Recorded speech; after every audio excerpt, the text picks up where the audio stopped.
A parte do Senhor Jesus. Vamos para mais um dia do nosso devocional, que se encontra no Evangelho de Lucas, capítulo 11, versículo 38, que diz: O fariseu, porém, admirou-se ao ver que Jesus não se lavara primeiro, antes de comer. Nós estamos falando, nesses episódios anteriores, falamos sobre a batalha que Jesus enfrentou na sua caminhada durante o seu ministério. E nós vamos para mais uma batalha, que é a batalha contra a falsa espiritualidade. Então Jesus, ele foi convidado nessa passagem por um fariseu para fazer uma refeição em sua casa. Ali Jesus, ele faz um discurso sobre a falsa espiritualidade. E dentro desse discurso que Jesus fala, que Jesus fez, nós vamos observar três destaques, três acontecimentos, podemos dizer assim, nesse discurso. O primeiro é que o discurso é feito por Jesus, então trata-se de uma abordagem divina sobre a espiritualidade. O segundo é que o discípulo foi recebido como uma ofensa pelos líderes religiosos. Então, diz no versículo 45, então, respondendo um dos intérpretes da lei, disse a Jesus: Mestre, dizendo estas coisas, também nos ofende, a nós outros. Os intérpretes da lei, eles se sentiram ofendidos com a palavra de Jesus. E o terceiro é que o discurso produziu ódio nos fariseus e o desejo de matar Jesus. Isso está lá no versículo 54. Então, infelizmente, em vez de se arrependerem, eles agravaram ainda mais o seu pecado. Então, é o que nós vamos falar sobre essa falsa espiritualidade, baseado no livro de Evangelho de Lucas, capítulo 11, do versículo 37 ao versículo 50 e 54. Jesus, portanto, nós vamos ver que ele combateu a falsa espiritualidade apontando suas principais características. E nós vamos observar uma dessas características, é que a falsa espiritualidade ele prioriza o exterior ao invés do interior. Então, a primeira característica da falsa espiritualidade é a importância que atribui aos ritos exteriores, em detrimento da atitude interior. No versículo 38, que é o nosso devocional, o fariseu, porém, admirou-se ao ver que Jesus não se lavara primeiro antes de comer. Então, lavar as mãos era uma regra cerimonial estabelecida pelos rabinos. Não se tratava de uma questão de higiene, mas de falsa espiritualidade. Então, não era o caso de não lavar a mão, olhando pelo lado de uma questão de higiene, mas sim pelo lado espiritual. Por exemplo, eles lavavam as mãos pelo simples fato de haverem tocado em um gentil, então tocado em um não judeu, na medida que eles iam à rua comprar alguma coisa, enfim, era a sensação que eles se sentiam contaminados, imundos, e tinha que se lavar, não por uma questão de higiene, mas por uma questão espiritual. Nós vamos ver também que Jesus, ele vai desaprovar, dizendo para eles, vós, fariseus, limpai o exterior do copo e do prato, mas o vosso interior está cheio de rapina, de perversidade. Insensatos, quem fez o exterior não é o mesmo que fez o interior? Antes dá esmola do que tiverdes, e tudo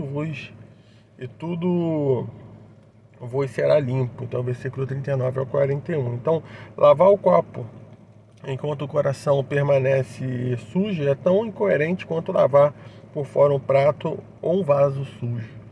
O homem precisa se purificar em seu interior, pois é de lá que procedem todas as suas maldades. Marcos 7, 20 ou 22 vai falar sobre isso. Então, não se combate maldade humana de fora para dentro, mas sim de dentro para fora. Jesus, ele mostra que a preocupação dos fariseus com o exterior, em detrimento do cuidado com o interior, é contrário e desproporcional à lógica divina, que fez tanto um quanto o outro.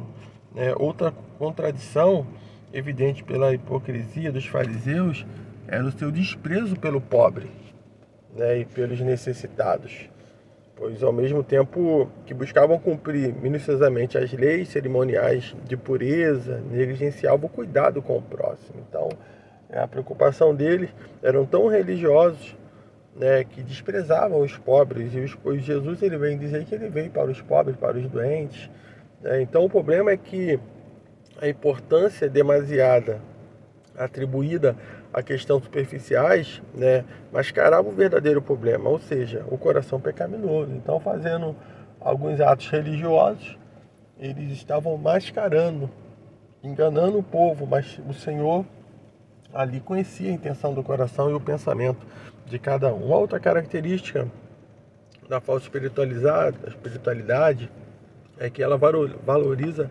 preceitos menores em detrimento dos mais importantes. Então, os fariseus observavam com rigor, né, o mandamento de consagração dos dízimos, né, e eles até se excediam nos detalhes, mas negligenciavam princípios importantes da lei. Jesus vai condenar, né, no versículo 42, quando ele diz: mas ai de vós, fariseus, porque dais o dízimo da hortelã, da arruda e de todas as hortaliças, e desprezais a justiça e o amor de Deus. Devias, porém, fazer estas coisas sem omitir aquelas. Então a justiça e o amor de Deus estava sendo negligenciado. Então a justiça de Deus, ela é necessária à nossa salvação, né, e ao nosso relacionamento com as pessoas. Ambos são partes essenciais de uma verdadeira espiritualidade. O amor a Deus e ao próximo, portanto, cumpre a lei dos profetas, né? Lá Mateus capítulo 22, 34 vai falar sobre isso. Então, o que os fariseus faziam, no entanto, era atribuir excessiva importância, né, a detalhes como o dízimo de hortaliça, enquanto desprezavam o ser humano alvo do amor de Deus. Então, o argumento de Jesus é simples e claro: devias, porém, fazer estas coisas sem omitir aquelas. O mandamento, né, do dízimo deve ser observado sem que a justiça e o amor sejam negligenciados. Entretanto, não podemos nos apoiar em práticas religiosas para justificar, né, o abandono da nossa responsabilidade para com os nossos semelhantes. Então, essa mensagem é muito clara, não somente nessa passagem, mas em todo o Evangelho de Lucas. Então, essa falsa espiritualidade, né, valoriza preceitos menores, né, do que realmente é o que é importante, que é detrimento aos mais importantes, à vida, aos necessitados, né? E muitas das vezes eles estavam muito dispostos a fazer e mostrar o que estava fazendo, até no mínimo detalhe, mas não era algo, né, saudável, não era algo para engrandecer o nome do Senhor, mas era assim uma religiosidade, né, que ali tinha entre eles, e assim eles viviam dessa forma, mas mascarando realmente, como pessoas mascaradas que falam do Senhor, porém não vive, né, como se fosse prega, mas não vive aquilo que prega. A espiritualidade falsa é que ela promove o orgulho e a vaidade humana. Então a falsa espiritualidade é centrada no homem, né? Ela é antropocêntrica e por isso promove a glória humana. Então os fariseus, eles adoravam estar no centro das atenções e ser idolatrado pelas pessoas. Jesus vai diz para ele lá no versículo 43: ai de vós, fariseus, porque gostais das primeiras cadeiras na sinagoga e das saudações nas praças. Então os fariseus, eles disputavam entre si a principal cadeira da sinagoga, né? Aquele que estava de frente para a congregação, eles queriam estar ali, né, em evidência. Então eles desejavam ser vistos por todos que iam à sinagoga. Eles também gostavam de ser saudados cerimonialmente nas praças, uma espécie de glória pública, né? Então, infelizmente, essa falsa espiritualidade até hoje, né, dá origens às celebridades religiosas, né, que em vez de usarem suas influências para pregar o evangelho, usam em benefício próprio, né? Jesus ele revela que a busca pela glória humana é um empecilho à conversão a Deus, né? João 5,44. Como podeis crer, vós, os que aceitais glórias uns dos outros, né, e contudo não procurais a glória que vem de Deus, né, do Deus único. Então nós vamos observar, né, que ainda existem pessoas que procuram essa glória, a glória, né, na falsa espiritualidade. Até hoje dá origem a essas celebridades religiosas, né? Muitos hoje que, né, gostam de estar em destaque nas primeiras cadeiras, aparecendo e mostrando realmente o teu poder, né, quanto tem, e são pessoas que promove, né, orgulho e vaidade humana. Isso não vem de Deus. Outra falsa espiritualidade que é uma fonte de contaminação. Então, ai de vós, versículo 44, ai de vós que sois como os sepulcros invisíveis, sobre os quais os homens passam sem o saber. Então, em Jerusalém, os sepulcros eram caiados para que as pessoas não transitassem em sua proximidade, nem tivesse contato com ela. Então, a pessoa que acidentalmente tocasse em uma deles ficaria cerimonialmente impuro. Então, Jesus chama os fariseus de sepulcros invisíveis. Aquele, que como o sepulcro caiado ficava ali protegido para que ninguém chegasse e tocasse, eles eram um sepulcro invisível, onde estava ali enganando a muito, invisível, pois disseminavam contaminação da falsa espiritualidade, a pessoa desavisadas. Então, infelizmente, a falsa espiritualidade se alastra no comportamento de outras pessoas, transformando-se em uma cultura uma cultura de hipocrisia e cinismo, Então é isso que nós vamos ver, que essa é a fonte de contaminação. Muitos estão como fonte de contaminação, mas são sepulcros invisíveis, onde muitos têm sido contaminados sem perceber por essas pessoas que estão realmente nessa cultura hipócrita e nesse cinismo. Então é importante estar vigiando em todo o tempo. A falsa espiritualidade também ela faz exigências rígidas, mas não fornece o poder para cumpri-la. Então, ao ouvirem isso, os intérpretes da lei também se sentiram atingidos, no versículo 45. Ao que Jesus ele retrucou ali, ai de vós também, intérprete da lei, porque sobrecarregais os homens com fardos superiores às suas forças, mas vós mesmo nem com um dedo o tocais. Então, os intérpretes da lei, eles criaram mandamento que oprimia o povo. Eles sobrecarregavam as pessoas com exigência, mas não lhe davam poder espiritual para obedecerem a essa exigência. Eles traziam a lei do Senhor a uma infinidade de permissões e proibições.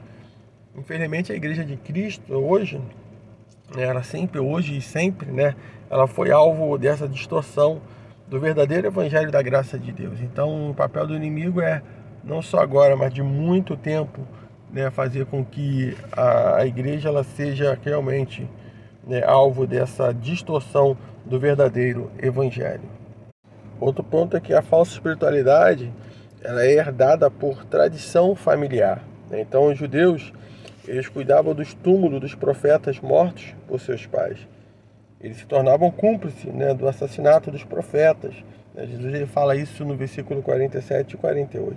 Então os filhos davam continuidade àquilo que os pais haviam feito, mas agora perseguindo aquele a quem o profeta havia anunciado, versículos 53 e 54, que era Jesus, perseguindo ele, o que tornava a sua culpa maior que a dos seus antepassados. Então eles não somente aprovavam aqueles atos, eles também eram cúmplices do mesmo crime cometido pelos pais. De acordo com a sabedoria divina, Jesus antecipa que o que havia ocorrido com os profetas também acontecia com os apóstolos. Aquela geração, ela superava a de seus pais em iniquidade, pois rejeitava quem era o maior que os profetas. Isso aí está dizendo no versículo 50. Então a expressão, desde a fundação do mundo, associa os profetas, os apóstolos e todos os santos de todos os tempos, mortos por causa da perseguição, é a palavra de Deus. Então por isso Jesus afirma que Deus vingaria naquela geração o assassinato dos profetas, de A a Z, ou seja, de Abel a Zacarias. Então, historicamente, isso aconteceu, em 70 depois de Cristo, com a invasão de Jerusalém pelos romanos. Então, a palavra do Senhor ela se cumpre na vida daqueles que são servos do Senhor, e também o juízo do Senhor vai se cumprir na vida daqueles que estão estão como filho da desobediência, não dando crédito à sua palavra. E outro ponto é que a falsa espiritualidade, ele rejeita a revelação de Deus. Então os falsos mestres, os defensores da falsa espiritualidade, escondem a Bíblia, revelação escrita por Deus, de quem? Do povo, substituindo-a por seus escritos. E quando Jesus ele diz lá no versículo 52, ai de vós, intérprete da lei, porque tomaste a chave da ciência, contudo vós mesmo não entraste impediste os que estavam, né, entrando. Então o intérprete da lei deveriam abrir, isto é, ensinar a Bíblia para o povo, mas estavam fazendo o que? O contrário, né, sepultando a lei de Deus sob uma carga de ensinamentos e tradições humanas, né, coisas que não vinham do Senhor. Então eles haviam colocado a salvação pelas obras, pela justiça própria, no lugar da salvação pela graça, por meio da fé, né, em Cristo Jesus. Então não era pelas obras, é pela fé em Cristo Jesus. Então a consequência disso é o que? É terrível. Os intérpretes da lei, além de não serem salvos, impede que os outros sejam salvos. Então no versículo 4 e 6 de Oséias, a palavra do Senhor vai falar sobre isso. O meu povo está sendo destruído porque lhe falta o que? O conhecimento. Porque tu, sacerdote, rejeitaste o conhecimento também, eu te rejeitarei, para que não sejas sacerdote diante de mim, visto que te esqueceste da lei do teu Deus, também eu me esquecerei, né, de teus filhos. Então, nós podemos concluir falando que a falsa espiritualidade é um falso remédio para as doenças espirituais. Somente o Evangelho da graça de Deus em Jesus Cristo pode salvar o homem. Somos sarados por sua pisadura e salvos por meio do seu sacrifício. Jesus é o caminho, a verdade e a vida. Ninguém pode chegar a Deus se não for, por intermédio dele, por intermédio de Cristo Jesus. Somente dessa forma podemos chegar a Deus. Então que nesse dia você possa realmente se ligar nessa passagem, e lançar fora toda a falsa religiosidade, crendo que a verdadeira espiritualidade está fundamentada na graça de Deus e não nas obras humanas. E devemos nos arrepender dessa falsa espiritualidade. Devemos depositar nossos fardos em Jesus e receber a sua graça revigorante. Não podemos transformar o Evangelho em uma nova lei, mas devemos enxergar a lei com os olhos da graça. Não devemos aceitar nada fora de Jesus. Então que nesse dia você receba essa palavra, que ela possa falar mais e mais do teu coração. Então que possa a cada dia estarmos ligados no Senhor, seguindo a sua vontade, de acordo com o exemplo de Cristo Jesus. E Deus te abençoe nesse dia.